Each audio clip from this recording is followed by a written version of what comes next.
New cars, new drivers, new liveries, new platform for our podcast, but the same old pod. BTCP back for 2023. Donington Review.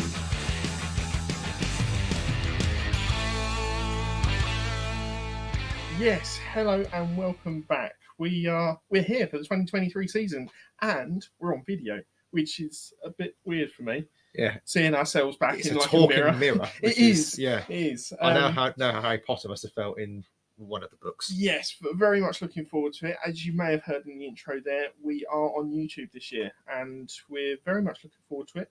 We hope you're going to enjoy it as well, and you're pretty much going to see the full uncut versions with a bit of music at the front and a bit of music at the back. And some in the middle sometimes. Some in the middle sometimes, yes. Exciting. But yeah, we're going to Donington this weekend, and we will be there. We are. It's due to rain? It is due to rain, yes.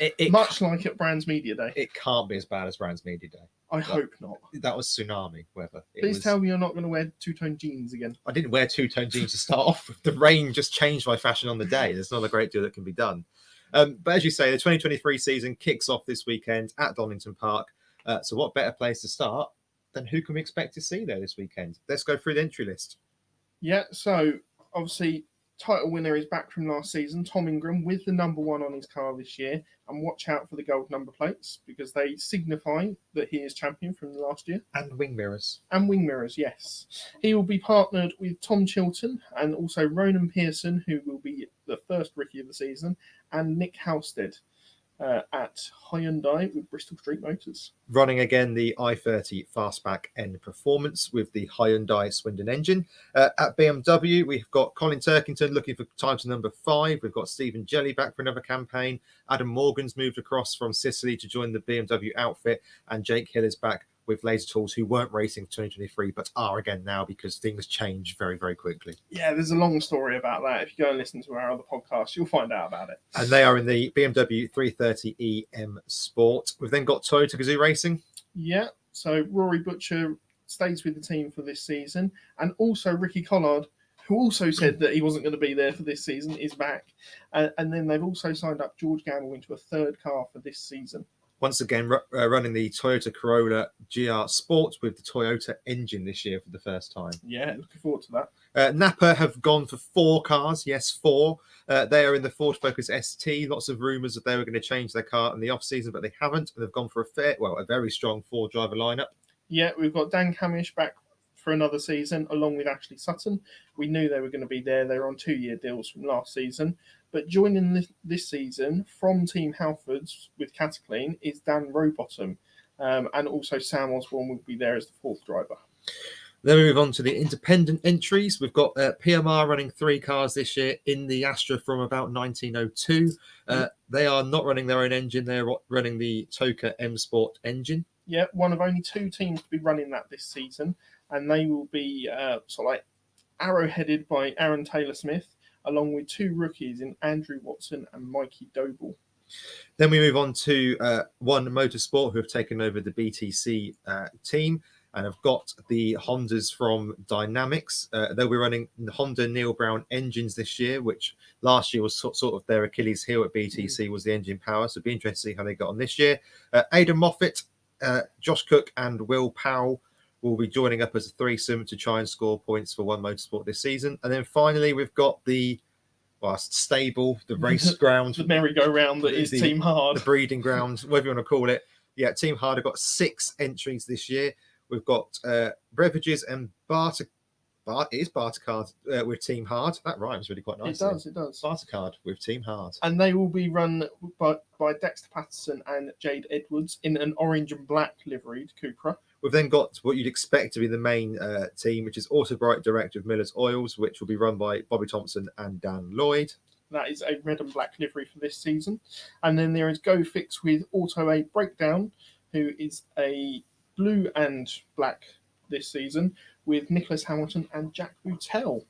So that's the entry list. A little bit shorter than we expected at the start of the season.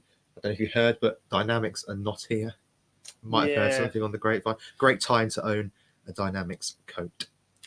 I'm sure you'll get plenty of use out of that this weekend. I will get a lot of sympathy looks, I think, as well. People will be joining me in solidarity for a moment. I would have said that it kept you quite dry at Media Day, but it really didn't. It did. The top half was brilliant. Oh, okay. Yeah, I was Quality products then. It was really good. I kept John. I thought it was just the two-tone jeans that were a problem. But there we It's a go. style that's going to come back. You watch. Yeah, that's me. A forefront Trendsetter. of British fashion. Me. Right. So Donington Park this weekend. Officially 8 corners, 1.98 miles. First BTCC race in 1977. Sam, would you like to have a guess at who the quality lap record's with? I should know, seeing as they're in our booklet that we've just released. Nice. Thank you. I'm going to go for Ingram. No. Hill. Yes. There we go. Any idea what year that was? Last year? Correct. 108.4. Lap record? Sutton? No. Camish? No. Camish was on fire for most of last year. Yeah, Camish was on fire last year, wasn't he? Yeah. Hill. Yes. Thank you. Last year. Yes. Well done. He was very quick at times. Do you want to have a stab on what the lap time was? 1 minute 9. Yes. Hey. 0.2, but I'll give it you. That's close enough for me. So you start off on the Wheatcroft straight, going into Redgate, then through Hollywood, then down the famous Craner curves into the old hairpin, up through McLean's, out through Coppice, down the Dunlop Straight, although it's not got the Dunlop Bridge anymore, and through the Fogarty S's back onto the Wheatcroft Straight. Lots of chance to overtake here. Where would you be looking to view from or looking for action at this? If you're looking for action, you're probably going to be looking to sit anywhere from Hollywood down the Craner curves towards the old hairpin. There's going to be a couple of big TVs basically on the inside of the circuit looking towards the outside, and you can see so much down the Craner curves, and you can also see them just rising up to McLean's as well. Yeah, it's a really deep drop off, isn't it, through the Craner curves? Yeah. Not quite as steep as Paddock Hill. No, but it's more technicalities to it because there's corners involved, and we've seen plenty of action there over the years. Turkington spun through there last year. Plato rolled it in the Chevrolet Cruze several years ago. He did indeed. I still don't understand how he got to that location. No, and Hill and Turkington decided that they were not going to be teammates for a few corners down here last year, which caused a bit of a stir in the WSR garage. Maybe we'll get to see that again this season. Perhaps so. A quick timetable for you. The touring cars will be on from 11:30 on, well, around 11:30 on the Sunday. Yeah, as long as everything goes to schedule beforehand. Normally with TV times, they try to keep it as close for the touring cars as possible. You've then got 14:40 or 20 to 3 in old money. And then again, 25 past 5 or 17:25, depending how you like to do your numbers. So it'll be a fairly late finish, I remember. And traffic out of Donington is always fun. We're looking forward to that, aren't we? I have a feeling it might be even worse this year with the amount of possible rain that could be scheduled. We could take the microphones and do the pod. We could, car, yes. Because last year we got through a lot of games of. Yeah, we did wait about an hour to get out of the car park, didn't we? Yeah. What did we play last year?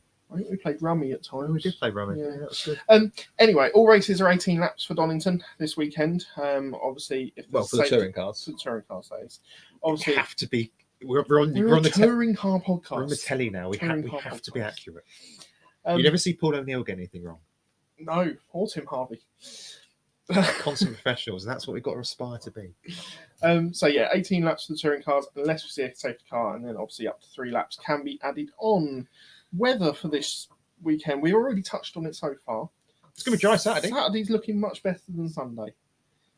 Which I think is the best way to have it, because yes, it's great to have a quote normal qualifying session done, and then you get the cars in the normal order, and then the rain comes, because then you really do start to see who is good in the rain at that level. Yeah. And a couple of shocks coming through the back of the field. I think if it is semi-wet, we will see a couple of teams further back, maybe out of bad qualifying, gamble on tyres and go for wets or indeed slicks on the base of the track, either dry or not dry. Possibly even see some combined wet setups for qualifying on Saturday as well, which will limit them in qualifying, but may give them a much better race car for the Sunday. Question. Given what happened at the test, if it does rain, will Turkington bother going out to set a time, or just expect him to stay in the garage? I think so. Okay. What I would say is that if it does rain, Butcher's going to be looking pretty good because of the amount of laps that he did in qualifying. Test day. Come on, Sam. Sorry. And also, Team Hard were out there in the absolute worst conditions, so they might have a little bit more data than some others. Absolutely agree. We do like a wet weather race, despite the knock-on effect it has on us on the viewing banks. But Donington is a great track for it to be wet at, isn't it? Because Oh, there's it's so much spectacular. there, isn't there? Yeah. There's so much to go wrong. There's so much to think about that you really do get good racing if it rains there. Yeah, especially with trying to position your car on the track with the amount of elevation changes that there are at Donington. You're going to get rivers all over the place, and if you catch them at the wrong point, at the wrong speed, then you could be in a world of trouble. Absolutely, and as I say, it's a track where you really can't switch off on in the dry. No, Add the it's full rivers, commitment. add the puddles gathering at the bottom of the hill. Yeah, you're in for an exciting weekend of racing. And I think there's going to be some interesting lines if it's wet as well.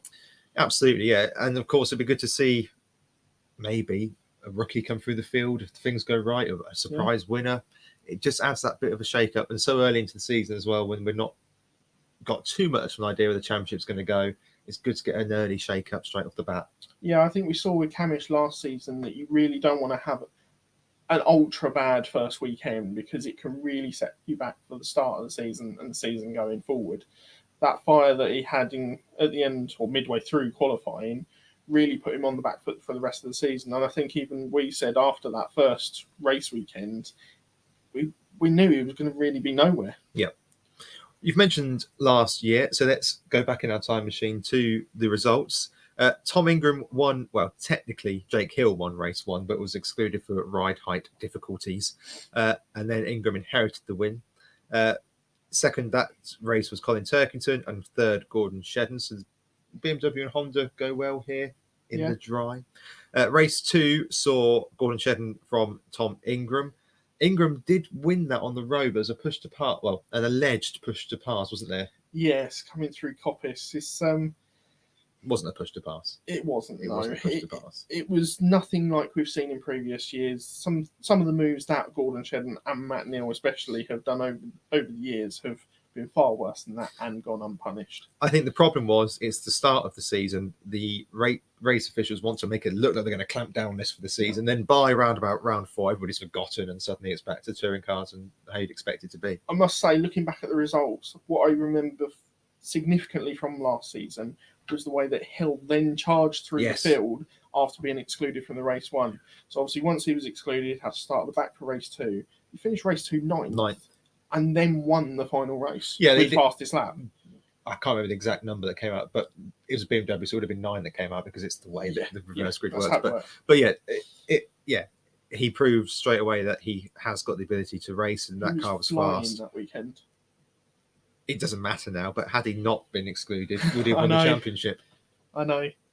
Would that have been what you needed to win the championship? Because it'd probably been a first to first and then a 6th or higher. Yeah, he was very quick that weekend.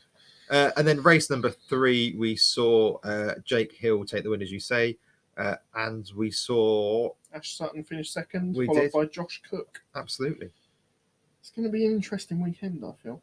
It is, and it's worth mentioning that George Gamble got his first podium in only a second race here last year. Had a bit of a stinker race number 3. I think he got involved in some contact down at the S's, if memory serves me right. From what I remember. But he finished the first race 6th as well, so a decent hunting ground for him. I have got a real sneaking suspicion this year that if you're going to go for a dark horse for the championship, let's talk wider. Yeah, because I'm going to bring it back. Don't worry. Bit of a season preview mixed in. Yeah.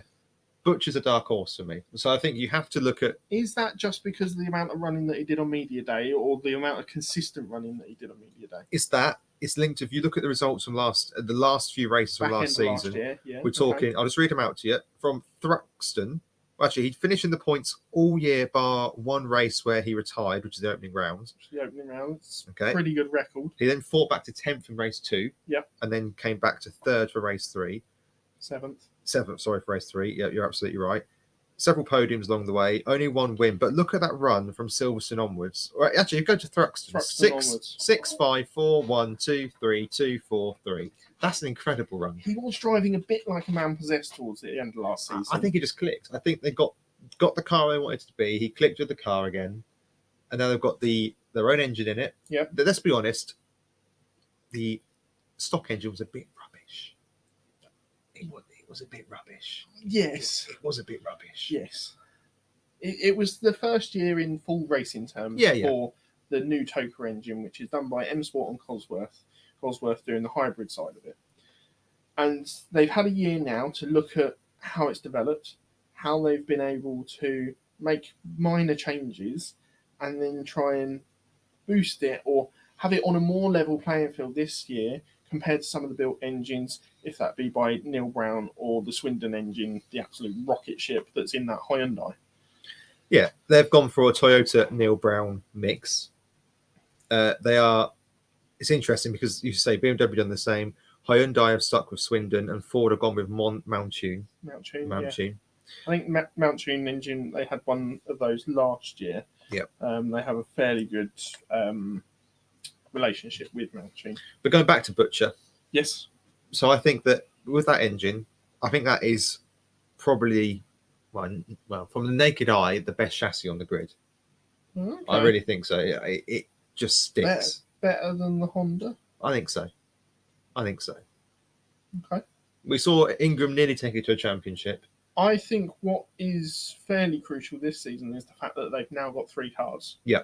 They've got the ability to drag another set of data in, half again of what they had last season, and work and nail in on the real idiosyncrasies that each car has and make the most of it. Agreed. So you've got to look at your Ingram, Sutton, Hill, Turkington as your main 4, I think. Yep. But I think if you're going to chuck in a bit of a dark horse, it's got to be Butcher for me. And I think he'll do well this weekend. The car goes well here. We saw that last year to a degree. Yeah. To a degree. Obviously, the retirement doesn't help. But yeah, you saw it last year. Collard had a rotten time here as well. But he was running in the podium place until he had to retire. Was it race 1 or was it race 2? He retired both races, but one of those races he was running in the podium places. I think it was race 1 because then in race 2 he was driving well and fighting his way back through the field and he had the same issue come up. So I think Butcher's a bit of a dark horse, and well, let's go straight into our predictions. I think he will get pole this weekend. Ooh, okay then. Interesting. I've gone for someone a little more regular, shall we say.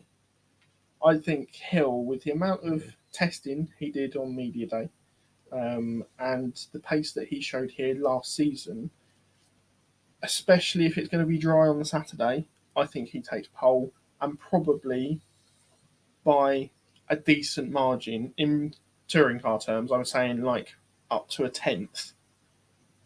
Because we can see the front of the grid be covered by like top 6 be covered by 10s. Yeah. Of course you can. So I think there might be a little bit of a gap there. Okay. Hill's not a bad call. I don't think there'll be that big a gap. It depends what BMW have made. You know, they were slightly down. Let's not forget they were down in testing to a degree. Well, but they're always going to probably sandbag a little bit because they don't want to show their true colours. Or get the engine moved forward. But if you're looking at the data purely, and I agree with what you're saying. If you're looking at it purely, they were down a little bit on testing. It depends what car they built. I don't think the BMW was that strong last year, Hill aside. If you're looking at the data in testing, though, why haven't you gone for Ingram for pole? Because he was the fastest in testing. And we know how quick he is at Donington. And that Hyundai is a rocket ship in a straight line. Go back to our Media Day podcast and listen to it because it was faster than anything. All 3 of the 4 cars were faster than anything else in a straight line. Because I'd like to live a bit wild. Okay, lovely. I don't know. Have you got a little man crush on Butcher this season? No, look, I like Butcher. I like the Toyota. For me, the Corolla is my favourite car on the grid as a car. If you could say to me, you can go and buy any of these in road car, I'd buy the Corolla straight away. You just don't want it in that livery. Livery's okay, but it's growing on you because I knew you hated it last season when it came out. Yeah, it's growing on me. At least I've used some colour. That's nice. But no, if you were to say to me, here are all the cars in top of the line car spec for the road. Which one do you want? I'd have the Corolla every day of the week and twice on Sundays. You wouldn't have the BMW? No, I love the Corolla. I think it's a really cool car. Okay. I'm guessing you have the BMW then, would you? No, I'd have the Corolla as well. Well, there we go then.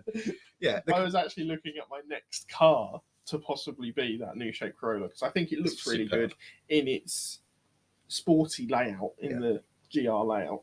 I just think that Ingram's not going to have it all his way this year. And I think the reason that comes down to is that I don't see where the help comes from. You've got two rookies in the team that aren't going to score points regularly, in my opinion. I don't think they will. Okay. You've got Tom Chilton, who last year He's for over the hill. last year for the first 3-4 rounds on the bounce, he was just getting involved in such silly things, and you just don't. You look at Camish, you look at Rowbottom, and you go, are they going to make those mistakes that Chilton was making? Are they going to be offer more help to Sutton? Yes. Yes, they are.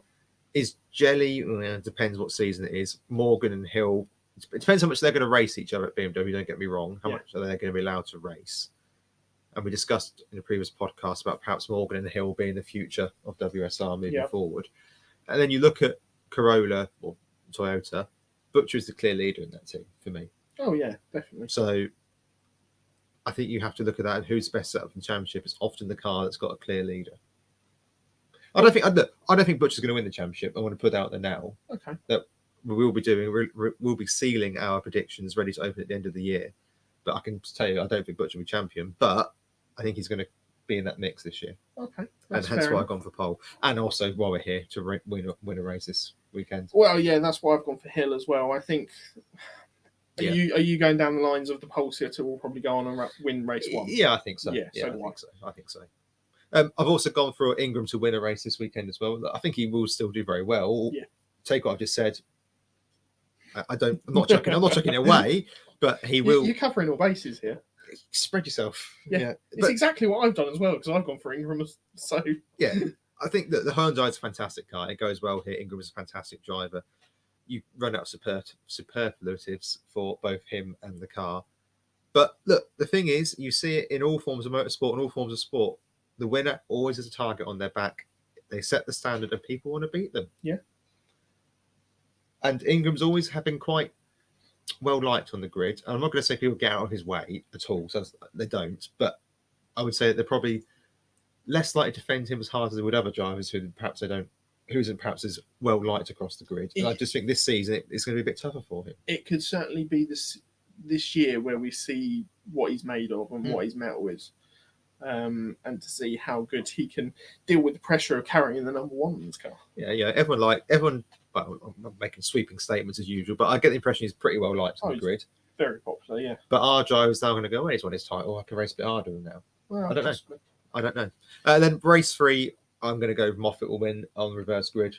You normally get a bit of fairy tale nonsense, don't you? That this car fresh out of the box, brand new from Dynamics, with this new engine, new livery, new team, blah blah blah. It takes a race win. It always happens. Well, I'm going slightly down the line of you with the Toyota talk, and I'm actually going to go gamble.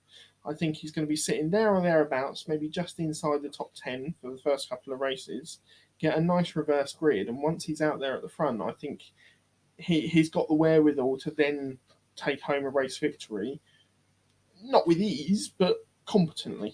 Yeah. Look, gamble, I think we'll pick up silverware this year. Yeah, definitely. I'm not going to argue too much with you on that at all. Okay, our 3 general predictions. Yes. I'm going to go for, and I'll do all 3 of mine straight off the bat. Napa will outscore WSR. That's all 4 against all 4. Yep. I'll count Hill towards WSR's lot for the purpose of this. Fine. That's fine. There'll be no podium for Colin Turkington this weekend. Just because it's wet? Again, covering all bases like I like to do. I think that Turkington will be in the title battle mathematically, but not so much realistically. I think that he's Colin Turkington. He will score points because he always does. Yep. But I think he will be in there. He'll be a 4th, 5th, 6th most weekends sort of thing. Yeah, I'm not that excited for his season, if I'm honest with you. I do think that the guard is changing at WSR. Yeah. And I don't know. Colin made quite a few mistakes last year, which are uncharacteristic for him. Yeah. Donington being one of them, and Knockhill. Yeah, Silverstone, another one. Yeah. Knockhill the year before with Ash Sutton. Yeah. I don't know. You just started to see a few bits and pieces in Colin's driving that weren't there a few years ago. I don't know. I don't know if there's anything bigger at play. But yeah, I just don't think. I think he'll be there in the championship hunt because he knows how to score points. He always scores points. But, and he'll get backed by the team.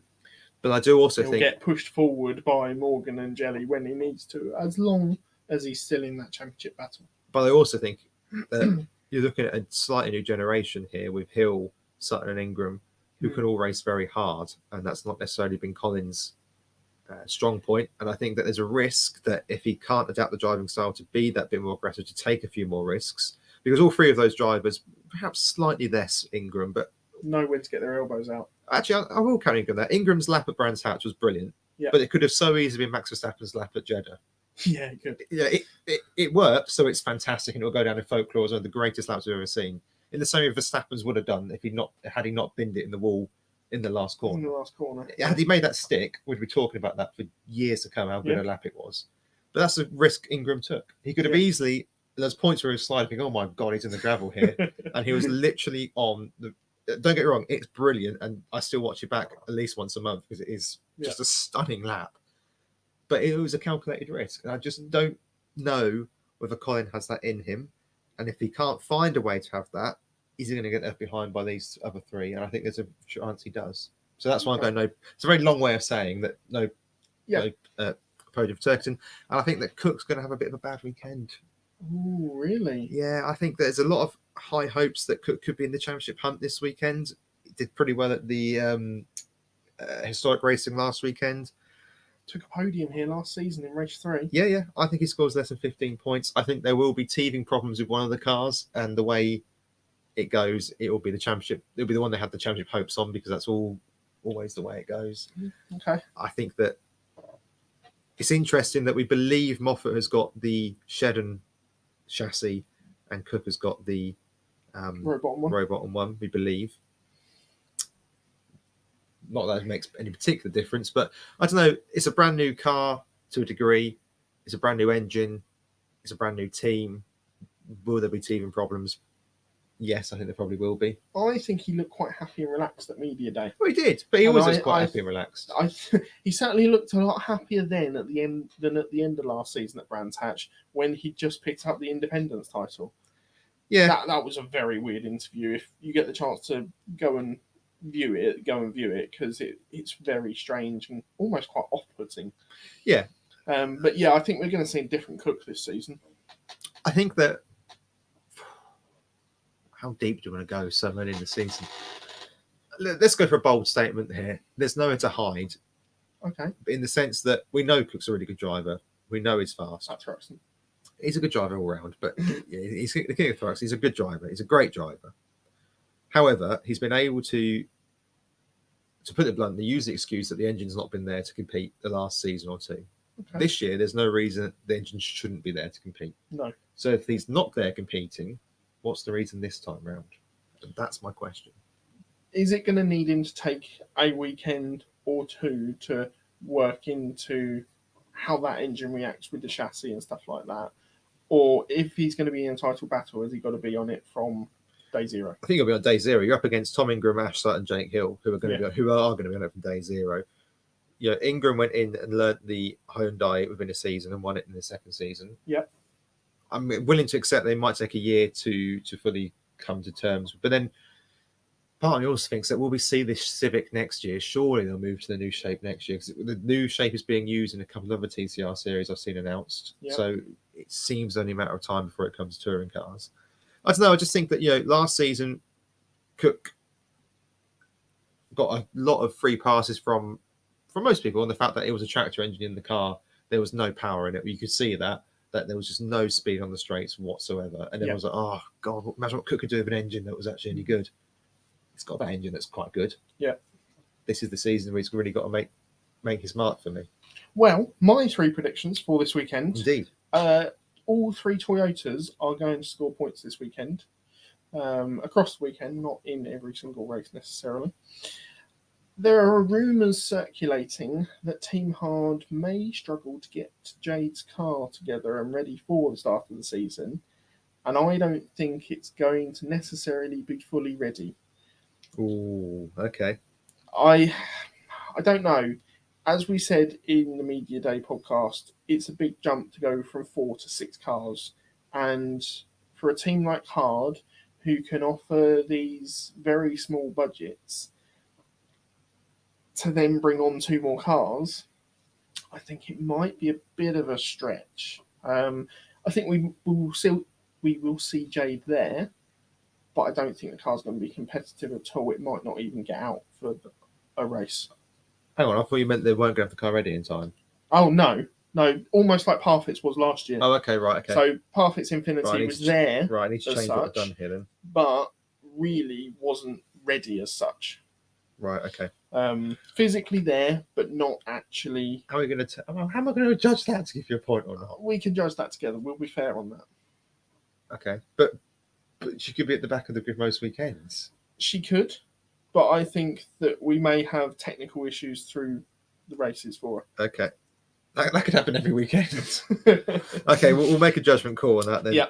And my final one is going to be Ronan Pearson to score points on his opening weekend. Yeah, that's cool. I agree. I can see it happening. I agree with you on that. He was pretty impressive during the testing. Yeah. Looked at home in the car. I think he'll settle in quite quickly as well because he's come from Accelerate background in the minis. Yeah. So I think he's used to being around the team, and I think he got integrated quite early towards the end of last season and the start of this season. Question for you on that. Go on. Widening it out. Yep. Will every driver score a point this year? No. Okay. Whether that's that's simply, fine. No. That's fine. Whether that's through maybe even drivers not finishing the season. Maybe if all drivers are to finish the season, then we could see everyone score points. But for some reason, I just doubt it. You? Go on. I think for the first time in a long time, all the cars are definitely capable of scoring points. Okay, yeah. The machinery, there's no Passat trundling around. Yeah. There's no MG that was built in the 40s that is still inexplicably on the racing track. No, we have got the Astra.